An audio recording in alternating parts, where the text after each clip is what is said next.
Did you know the 1979 Washington quarter-dollar coin, often overlooked in everyday pocket change, could hold secrets of value and history that many collectors still chase today?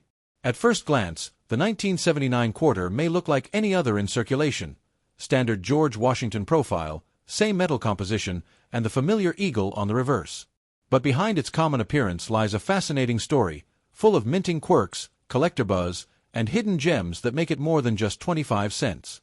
Whether you're a casual collector or just someone curious about the coins you carry, this small silver-hued piece from the past is worth a closer look. Let's start with where it all began.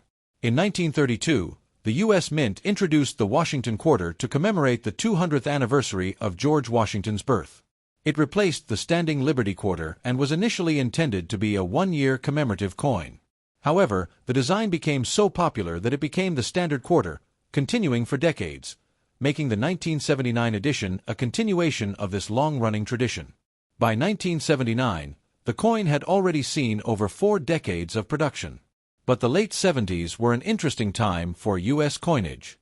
Inflation was rising, metal compositions had already changed in the previous decade, shifting from 90% silver to clad copper-nickel in 1965, and the public's attention had turned to coin designs, errors, and collectible potential. The U.S. Mint had also become increasingly efficient, producing coins in high volumes and introducing subtle variations that now excite collectors.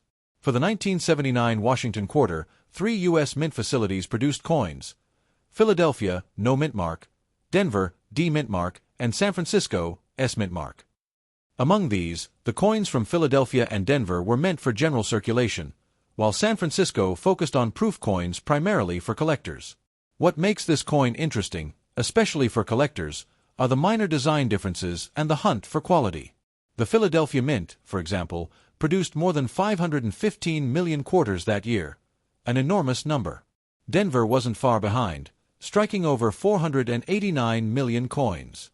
This high mintage makes the 1979 quarter common in circulation even today, but condition and minting errors can dramatically raise its value.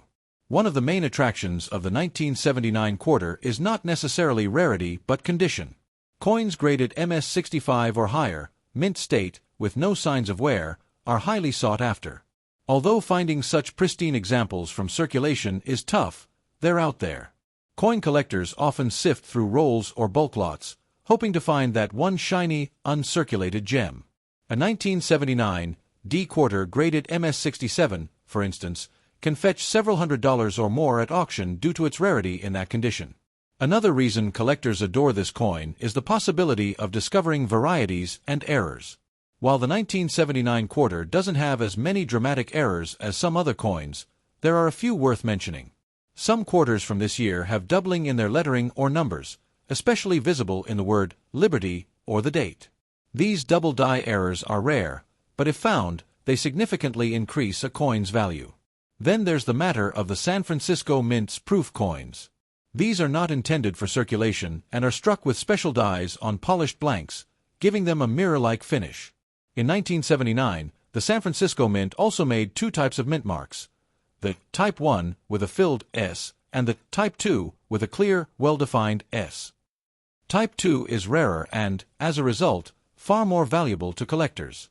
Even though these proof coins weren't released for general use, some made their way into circulation, either by accident or by someone breaking open a proof set, meaning there's always the slim chance of finding one in the wild. Let's talk numbers and values, because for many, this is where the true interest lies. A circulated 1979 Washington quarter is typically only worth its face value, 25 cents. That's because there are so many of them in worn condition. But step up into higher grades, and things change dramatically.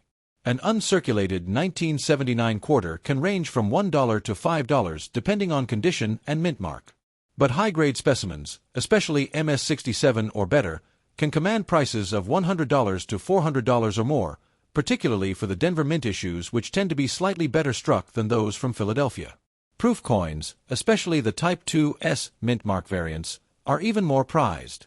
A 1979 S-Type 2 proof quarter can fetch between $50 to $100 in high grades, and even more if it's a perfect PF70 example. But these aren't coins you'll typically find in your pocket, unless you're incredibly lucky. So the next time you get change from a vending machine or find some coins in an old drawer, take a moment to check the date. A 1979 quarter might not just be change. It could be the beginning of a journey into the world of numismatics, or even a small windfall if it's in exceptional condition. In a world full of digital transactions and tap to pay, holding onto a piece of metal that carries real history feels meaningful. And while most 1979 quarters are still out there, working quietly in daily commerce, a select few have found their way into collectors' albums, display cases, or auction blocks. Who knows? The next valuable one might be sitting in your pocket right now.